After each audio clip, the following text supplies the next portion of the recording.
That's not a stance of, hey, I support the guy. Because back in 2024, I was saying publicly on a 4 million sub platform, I do not support this guy. I'm voting for Kamala. Mind you, Kamala Harris hasn't done nothing like this and probably won't ever. In such a horrible manner, a first question.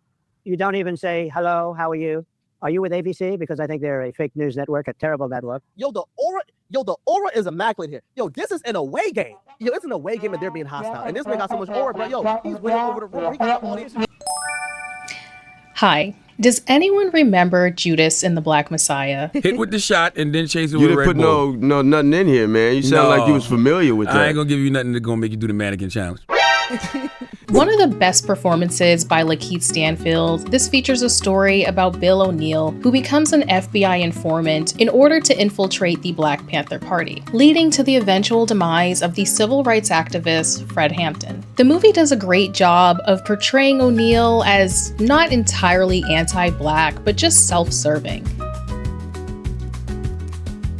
But anyways, let's talk about Poetik Flakko. I want to give the tap dancing sellout of the day award to Poetik Flakko. Now, who's Poetik? Well, I'm Poetik Flakko, okay? If you're like me, you only know about Poetik Flakko because of his coverage of This Wet Napkin and habitual meat taker, Chud the Builder. While at times he made me cringe, After sticking heavy beef stick in her, I stuck the heaviest of the beef stick in her. especially because he would brag about his YouTube earnings very publicly, might I add. $122,000 in the last 28 days, Chud. This was the biggest case at the time. And to have an aggressive voice in the community speak out about this case was incredibly important. Messy, but important. It's unfortunate that we had to find out that Chud was autistic in this fashion, but this explains his behavior. This explains it all, man. Oh, that's no. In the sense that Flakko has been building his online career since his time on the No Jumper podcast, before eventually splitting off to other online media opportunities. But it was during this time on No Jumper and subsequently afterward that he started sharing some pretty alarming opinions.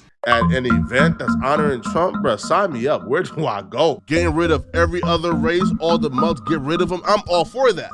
Open and honest. Yeah. That good white skin, that beautiful, white skin, right? Like, Exactly. I wish death on nobody, right? Saying that all gang members should die, to me, that's some foul shit. And here's why I wish death on Future, right? The reason we know about any of this is because of his longtime nemesis and personal boogeyman, Point and Shoot. Thank you. We appreciate you. It's not clear if he's just trying too hard to be controversial, or does he genuinely believe these things? My theory is that it may be a bit of both.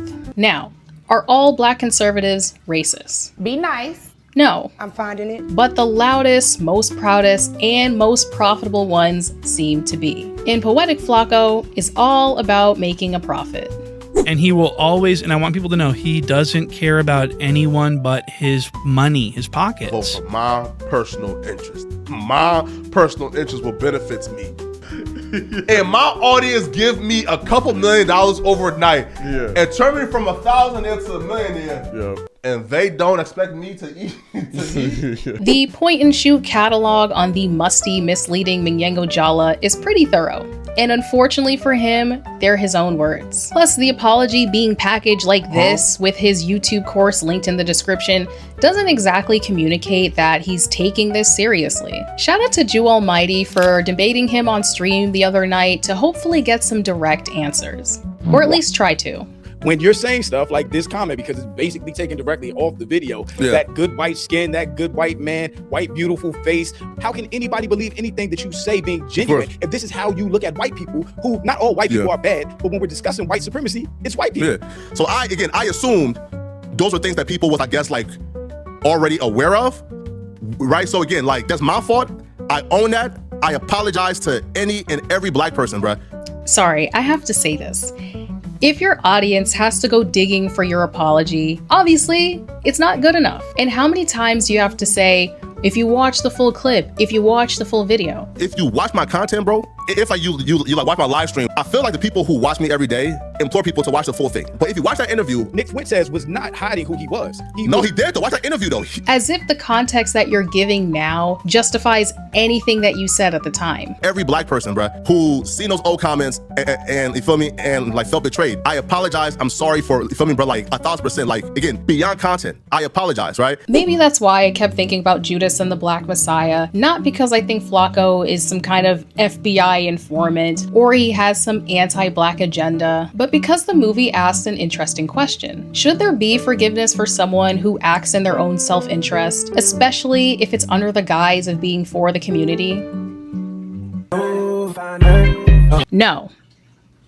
The answer is no.